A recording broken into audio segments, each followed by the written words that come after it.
नमस्कार दोस्तों, आप सबका हमारे यूट्यूब चैनल पर स्वागत है। आज मैं आप लोगों को एक कहानी आखिरी प्रयास सुनाऊंगा। कहानी इस प्रकार है। एक समय की बात है, एक राज्य में एक प्रतापी राजा राज करता था। एक दिन उसके दरबार में एक विदेशी आगंतुक आया और उसने राजा को एक सुंदर पत्थर उपहार स्वरूप प्रदान किया। राजा वह पत्थर देख बहुत प्रसन्न हुआ। उसने उस पत्थर से भगवान विष्णु की प्रतिमा का निर्माण कर उसे राज्य के मंदिर में स्थापित करने का निर्णय लिया और प्रतिमा निर्माण का कार्य राज्य के महामंत्री को सौंप दिया। महामंत्री गांव के सर्वश्रेष्ठ मूर्तिकार के पास गया और उसे वह पत्थर देते हुए बोला, महाराज मंदिर में भगवान विष्णु की प्रतिमा स्थापित करना चाहते हैं। 7 दिवस के भीतर इस पत्थर से भगवान विष्णु की प्रतिमा तैयार कर राजमहल पहुंचा देना। इसके लिए तुम्हें 50 स्वर्ण मुद्राएं दी जाएंगी।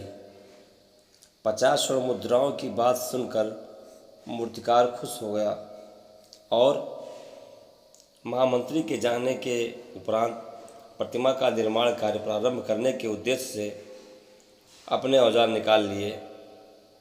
अपने औजारों में से उसने एक हथौड़ा लिया और पत्थर तोड़ने के लिए उस पर हथौड़े से वार करने लगा, किंतु पत्थर जस का तस रहा। मूर्तिकार ने हथौड़े के कई वार पत्थर पर किए, किंतु पत्थर नहीं टूटा। 50 बार प्रयास करने के उपरांत मूर्तिकार ने अंतिम बार प्रयास करने के उद्देश्य से हथौड़ा उठाया, किंतु यह सोचकर हथौड़े पर प्रहार करने के पूर्व भी उसने हाथ खींच लिया कि जब 50 बार वार करने से पत्थर नहीं टूटा तो अब क्या टूटेगा। वह पत्थर लेकर वापस महामंत्री के पास गया और उसे यह कहकर वापस कराया कि इस पत्थर को तोड़ना नामुमकिन है, इसलिए इससे भगवान विष्णु की प्रतिमा नहीं बन सकती। महामंत्री को राजा का आदेश हर स्थिति में पूर्ण करना था, इसलिए उसने भगवान विष्णु की प्रतिमा निर्मित करने का कार्य गांव के एक साधारण से मूर्तिकार को सौंप दिया। पत्थर लेकर मूर्तिकार ने महामंत्री के सामने ही उस पर हथौड़े से प्रहार किया और वह पत्थर एक बार में ही टूट गया। पत्थर टूटने के बाद मूर्तिकार प्रतिमा बनाने में जुट गया। इधर महामंत्री सोचने लगा कि काश पहले मूर्तिकार ने एक अंतिम प्रयास और किया होता तो सफल हो गया होता और 50 स्वर्ण मुद्राओं का हकदार बनता।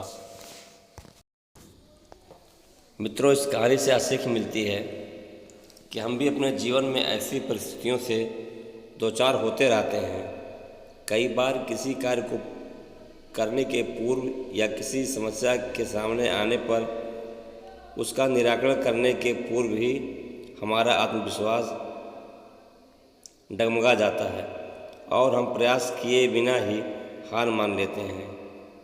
कई बार हम 1 या 2 प्रयास में असफलता मिलने पर आगे प्रयास करना छोड़ देते हैं, जबकि हो सकता है कि कुछ प्रयास और करने पर कार्य पूर्ण हो जाता या समस्या का समाधान हो जाता।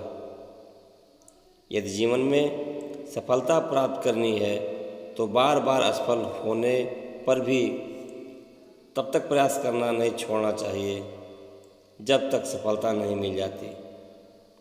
क्या पता जिस प्रयास को करने के पूर्व हम हाथ खींच लें वही हमारा अंतिम प्रयास हो और उसमें हमें कामयाबी प्राप्त हो जाए।